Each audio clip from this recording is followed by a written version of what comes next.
ఓం శ్రీ గురుభ్యో నమః. ఓం శ్రీ మాత్రే నమః. నవంబర్ నెలలో ద్వాదశ రాశుల యొక్క ఫలితాలు ఏ విధంగా ఉన్నాయో తెలుసుకుందాం. ప్రధానంగా ఇవన్నీ కూడా గోచారీత్యా చెప్పబడే ఫలితాలు అంటారు. జన్మ జాతకానికి సంబంధించిన ఫలితాలు కావు. గోచారం అనేది కూడా ప్రధానంగా చూసుకోవాలి. ఒక 20% మనకి సపోర్ట్ చేసే అవకాశాలు ఎక్కువగా ఉంటాయి. కాబట్టి బర్త్ చార్ట్కి గోచారానికి చాలా లాట్ ఆఫ్ డిఫరెన్స్ ఉంటుంది. బర్త్ చార్ట్ చాలా ప్రధానమైంది, అయితే గోచారం కూడా ప్రధానమైందని చెప్పుకోవచ్చు. ఎంత కృషి చేసినా ఆవగిందంత అదృష్టం ఉండాలంటారు. అలానే వితిన్ నిమిషంలో సెకండ్లలో కూడా మన జీవితం అనేది మారిపోయే అవకాశాలు అనేవి ఖచ్చితంగా ఉంటాయి. కాబట్టి ప్రధానంగా మన గ్రహ వీక్షణం ఏ విధంగా ఉంది, గ్రహ సంచార వీక్షణం ఏ విధంగా ఉందో ఒకసారి తెలుసుకుందాం. శని మీనరాశిలో వక్రస్థితిలో ఉండటం, గురువు కర్కాటక రాశిలో అతిచారంతో నవంబర్ 12వ తారీఖున మళ్ళీ వక్రస్థితిలోకి వెళ్ళిపోయే అవకాశం అనేది ఉండటం. 12 నుంచి వక్రస్థితిలో ఉంటాడు గురువు కర్కాటక రాశిలో. రాహుకేతువులు, రాహు కుంభరాశిలోను, కేతువు సింహరాశిలో సంచారం చేయటం. బుధుడు వక్రస్థితిలో ఉంటాడు నవంబర్ 10 నుంచి మరి 23 వరకు కూడా వృశ్చిక రాశిలోను, 23 తర్వాత మళ్ళీ తులారాశిలో సంచారం చేయటం. కుజుడు వృశ్చిక రాశిలో సంచారం చేయటం, శుక్రుడు తులారాశిలో సంచారం చేయటం 25 వరకు కూడా, మళ్ళీ 26 నుంచి వృశ్చిక రాశిలోకి సంచారం చేయటం. ఇలాగా రవి ప్రధానంగా త్వర నుంచి వృశ్చిక రాశిలోకి రవి కూడా సంచారం చేయటం జరుగుతుంటుంది. మరి ఈ గ్రహగమన గతులన్నీ కూడా మనం చూసుకునేటట్లయితే నవంబర్ మాసంలో ఎలాంటి ఫలితాలు జరగబోతున్నాయి, గోచారీత్యా చాలా జాగ్రత్తగా ఎలాంటి ఫలితాలు జరుగుతున్నాయో చూసి దానికి ప్రత్యేకంగా పరిహారాలు చేసుకొని ముందుకు వెళ్తే మనకి మంచి జరిగే అవకాశం ఖచ్చితంగా ఉంటుంది. కన్యారాశి వాళ్ళకి మనకి ప్రధానంగా రాస్యాధిపతి అయిన బుధుడు తృతీయ స్థానంలో ఉంటాడు. తృతీయ స్థానంలో ఉండి మళ్ళీ ద్వితీయ స్థానంలోకి వస్తే ద్వితీయ స్థానంలో మేలు జరుగుతుంది. అంటే నవంబర్లో ద్వితీయార్థంలో ద్వితీయ స్థానంలో ఉండటం వల్ల వ్యాపార విస్తరణ చేసుకోవచ్చు, వ్యాపార పరంగా అనుకూలంగా ఉంటుంది. ఫైనాన్షియల్ పరంగా కూడా డెవలప్మెంట్ చెందే అవకాశాలు ఎక్కువగా ఉంటాయి. ఎందుకంటే ఇక్కడ వృత్తిపరంగా అనుకూలంగా ఉండే అవకాశాలు ఎక్కువగా ఉంటాయి.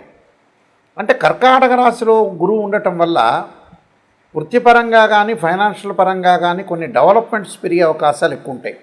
అంటే గురువు మిశ్రమైన ఫలితాలు ఇస్తున్నా ఈ రాశి వాళ్ళకి ద్వితీయ స్థానంలో శుక్రుడు యొక్క సంచారం వల్ల మేలు జరుగుతుంది.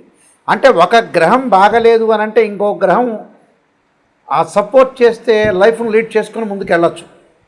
శుక్రుడు 2వ స్థానంలో, శుక్రుడు సుఖాన్ని, భోగాన్ని, సౌఖ్యాన్ని, లగ్జరీని, వాహనాలు కొనుగోలు ఇలాంటివన్నీ చేస్తుంది. ఫైనాన్షియల్ పరంగా కూడా శుక్రుడు సపోర్ట్ చేస్తాడు. అంటే ఆర్థిక స్థితిగతులు బాగుంటాయి. దానితో పాటు సుసంపన్నమైన కుటుంబం నుంచి మంచి అమ్మాయి కానీ అబ్బాయి కానీ వచ్చే అవకాశాలు, శుభ కార్యక్రమాల యొక్క నిర్వహణ జరుగుతుంది. ప్రతి పనిలో కూడా ముందుకు వెళ్తారు. బంగారు ఆభరణాలు కొనుగోలు చేస్తారు, బట్టలు కొనుగోలు చేయటం, అలానే శుభ కార్యక్రమాల్లో పాల్గొనే అవకాశం, ఇంట్లో కూడా శుభ కార్యక్రమాలు చేసే అవకాశం ఎక్కువ ఉంటుంది. విద్యార్థులకి గురువు వల్ల ప్రధానంగా వృత్తిపరంగా అనుకూలంగా ఉండటమే కాకుండా విద్యార్థులకి అంటే వృత్తి ఉద్యోగ వ్యాపార రంగంలో చేసిన వ్యక్తులందరికీ కూడా వృత్తిపరంగా అనుకూలంగా ఉంటుంది. విద్యార్థులకు కూడా మంచి ఉత్తీర్ణత సాధించడం, పరీక్షల్లో ఉత్తీర్ణత సాధించే అవకాశాలు ఎక్కువ ఉంటాయి. ఫైనాన్షియల్ పరంగా కొంత డెవలప్మెంట్ అనేది బాగా పెరిగే అవకాశాలు ఎక్కువ ఉంటాయి.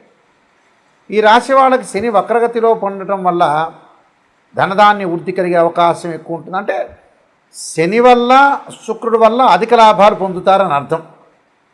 ధనధాన్య వృద్ధి కలిగే అవకాశాలు ఎక్కువ ఉంటాయి. రాహు ప్రభావం వల్ల విదేశాలకు వెళ్ళటం, అక్కడ వ్యాపారం పెట్టుబడులు పెట్టే అవకాశాలు ఉంటాయి. ఇండియాలో ఎవరైతే ఉద్యోగస్తులు ఉంటారో, వ్యాపారస్తులు ఉంటారో వాళ్ళందరూ కూడా విదేశాలకు వెళ్ళటం, ముఖ్యంగా ప్రైవేట్ ఎంప్లాయీస్ ఎవరైతే ఉంటారో వాళ్ళు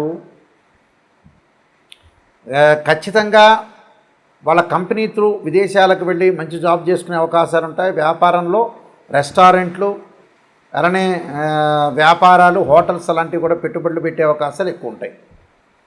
కుజుడి యొక్క ప్రభావం వల్ల ఈ రాశి వాళ్ళకి అన్నదమ్ముల మధ్యలో సఖ్యత ఉంటుంది. ఫైనాన్షియల్ పరంగా డెవలప్మెంట్ ఉంటుంది. ఇళ్ళు కొనుగోలు చేయటం, ఇంటి మీద ఇల్లు కట్టడం, పొలాలు కొనుగోలు అవకాశాలు ఎక్కువ ఉండటం, మెడికల్ ల్యాబొరేటరీస్ ఇలాంటివన్నీ కూడా పెట్టడం, మెడికల్ కానీ, న్యాయవాదులు కానీ, రక్షణ శాఖ కానీ, పోలీస్ డిపార్ట్మెంట్ వాళ్ళందరికీ కూడా అనుకూలంగా ఉండే అవకాశాలు ఖచ్చితంగా ఉంటాయి. కాబట్టి వీళ్ళందరికీ కూడా అనుకూలంగా ఉంటుంది. కేతు యొక్క ప్రభావం వల్ల తీర్థయాత్రలు, పుణ్యక్షేత్రాలు తిరిగే అవకాశాలు కూడా బాగా ఎక్కువ ఉంటాయి. నేను కొన్ని పరిహారాలు చెప్పబోతున్నా. ఆ పరిహారాలు పాటించి ముందుకెళ్తే మీకు మంచి సక్సెస్ అయ్యే అవకాశం ఖచ్చితంగా ఉంటుంది. ప్రధానంగా ఈ నెలలో ఫైనాన్షియల్ పరంగా, ఆర్థిక పరంగా ఇంకా డెవలప్మెంట్ చెందాలంటే కుబేర మంత్రాన్ని చదవండి.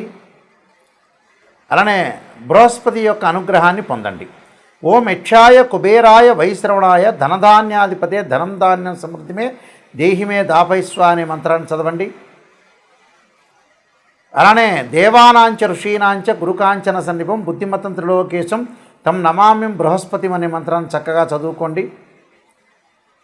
సుబ్రహ్మణ్య స్వామి అనుగ్రహానికి పొందడానికి తత్పురుషాయ విద్యే మహాసేనాయ ధీమే తన్నో షణ్ముఖ ప్రచోదయాత్ అనే మంత్రాన్ని చదవండి. అంటే వాహన ప్రమాదాలు అని ఆరోగ్యపరంగా ఇబ్బందులు కలగకుండా ఉండటానికి అంగారకుడి యొక్క గాయత్రి మంత్రాన్ని, సుబ్రహ్మణ్య స్వామి యొక్క ఆరాధన చేయటం. ఉద్యోగపరంగా ఇబ్బందులు పడుతున్న వాళ్ళు ఖచ్చితంగా గోధుమలు దానం చేయండి.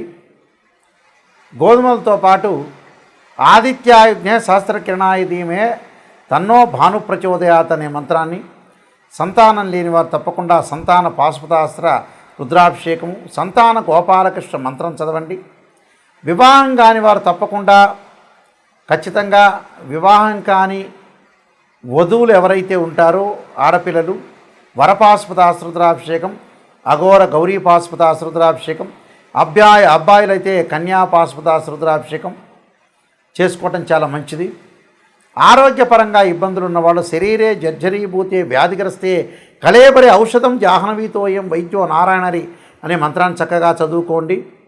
అయితే ప్రతి సమస్యకు ఒక పరిష్కారం అనేది ఉంటుంది. మీరు నా నెంబర్కి మీరు ఫోన్ చేయొచ్చు, విషయాలన్నీ కూడా తెలుసుకోవచ్చు. ఎప్పుడు కూడా జ్యోతిష్యం ప్రకారంగా జాతకాన్ని మనం చూసుకునేటప్పుడు నిజాన్ని తెలుసుకోండి. నిజాన్ని తెలుసుకొని మనం ముందుకెళ్తేనే ఆ నెగిటివ్లోంచే పాజిటివ్ వస్తుంది. కాబట్టి చాలా జాగ్రత్తగా ఆలోచన చేసి మీరు ముందుకు వెళ్తే మీకు మంచి సుఫలితాలు జరిగే అవకాశాలు ఉంటాయి. తప్పకుండా మీరు నాయకంటి మల్లికార్జున శర్మ బుక్స్ కొడితే నేను ఎన్నో నెంబర్ ఆఫ్ ఆస్ట్రాలజీ బుక్స్ రాశాను. కాలసర్పయోగము, కాలసర్పయోగ చంద్రిక, రాహుకేతులు, ఛాయాగ్రహాలు, అలానే స్వప్నశాస్త్ర ఫలదీపిక, పుత్రగణపతి వ్రతము, జాతక చంద్రిక, వివాహ మార్తాండము, అలానే బృహత్ పరిహార సింధు, సర్వదేవతా గోత్రపురులు, ప్రిడిక్షన్ ఆఫ్ ఆస్ట్రాలజీ, అలానే నెంబర్ ఆఫ్ ఆస్ట్రాలజీ బుక్స్ రాశాను. ఆ బుక్స్ కూడా మీరు చదువుకోవచ్చు. తప్పకుండా మోహన్ పబ్లికేషన్ వాళ్ళ దగ్గర దొరుకుతాయి. మా దగ్గర కూడా ఈ పుస్తకాలన్నీ కూడా లభించే అవకాశం అనేది ఒకటి ఉంటుంది. ప్రతిదానికి కూడా ఒక పరిష్కారం. ఏదైనా సరే మీరు రాశి ఫలితాలు చూస్తున్న వ్యక్తులు ఎవరైనా ఉంటే వాళ్ళు తప్పకుండా నెగిటివ్ నుంచే పాజిటివ్ రండి. అయ్యో నాయకంటి గారు ఇలా చెబుతున్నారని బాధపడద్దండి. నిజాన్ని చెబుతాను. నిజం చెప్పడం వల్ల దానికి ఒక పరిష్కార మార్గం కూడా ఉంటుంది. ఒక రోడ్డు మీద ముళ్ళు ఉన్నాయి. ఆ ముళ్ళను తీసుకొని మనం ఎట్టి పరిస్థితుల్లో కూడా ముందుకు వెళ్ళాలి. ముందుకు వెళ్ళాలంటే తప్పకుండా కొన్ని నియమాలని పాటించాలి. తప్పకుండా మీరు ఏదైనా ఉంటే నా కాంటాక్ట్ నెంబర్కి ఫోన్ చేయొచ్చు. ఇంకొక ముఖ్యమైన విషయం, www.nayakanti.com కానీ nayakanti.in కానీ మీరు చూడండి. ఒకసారి చూస్తే మీకు ఏదైనా విషయాలు తెలుసుకోవాలనుకున్నా నా కాంటాక్ట్ నెంబర్కి మీరు ఫోన్ చేసి తెలుసుకోవచ్చు. ఎట్టి పరిస్థితుల్లో కూడా తెలుసుకొని మీరు ముందుకు వెళ్ళచ్చు. నిజాన్ని తెలుసుకోండి. ఎందుకంటే వెల్ క్వాలిఫైడ్ పర్సన్ సంప్రదించండి. నిజాన్ని తెలుసుకోండి. ఈ కాలంలో భార్యాభర్తల యొక్క సమస్యలు, హెల్త్ పరంగా ఉండే సమస్యలు వస్తాయి. చాలామంది కూడా వధూవరుల యొక్క పొంతం చూసేటప్పుడు 18 గుణాలు వచ్చినా చూసుకుంటుంటారు. వాస్తవంగా అయితే గ్రహమైత్రి, రజుదోషము, నాడీ దోషము, వేదాదోషము, శ్రీదీర్ఘకోటమి, తారాఫలం ఇవన్నీ కూడా చూసుకుంటుంటారు. కానీ ఇన్డెప్త్గా రాశిచక్రము, భావచక్రము, నవాంశం చాలా ఇంపార్టెంటు. ఇది వివాహానికి. అలానే సంతానం కలగలేదంటే రాశిచక్రము, భావచక్రము, సప్తమాంశం చూడాలి. ఉద్యోగపరంగా ఇబ్బందులు కలుగుతున్నాయంటే రాశిచక్రము, భావచక్రము, దశమాంశ చక్రాన్ని చూడాలి. ఇలా మనకి D16 చార్ట్స్ చాలా ఉన్నాయి.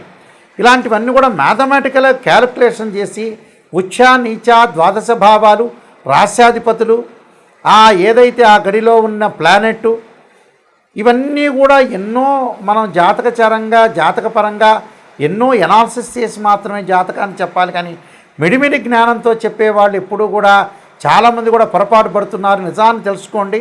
ఎవరైనా సరే నా దగ్గరికి వచ్చేవాళ్ళు జాతకాన్ని సంప్రదించండి.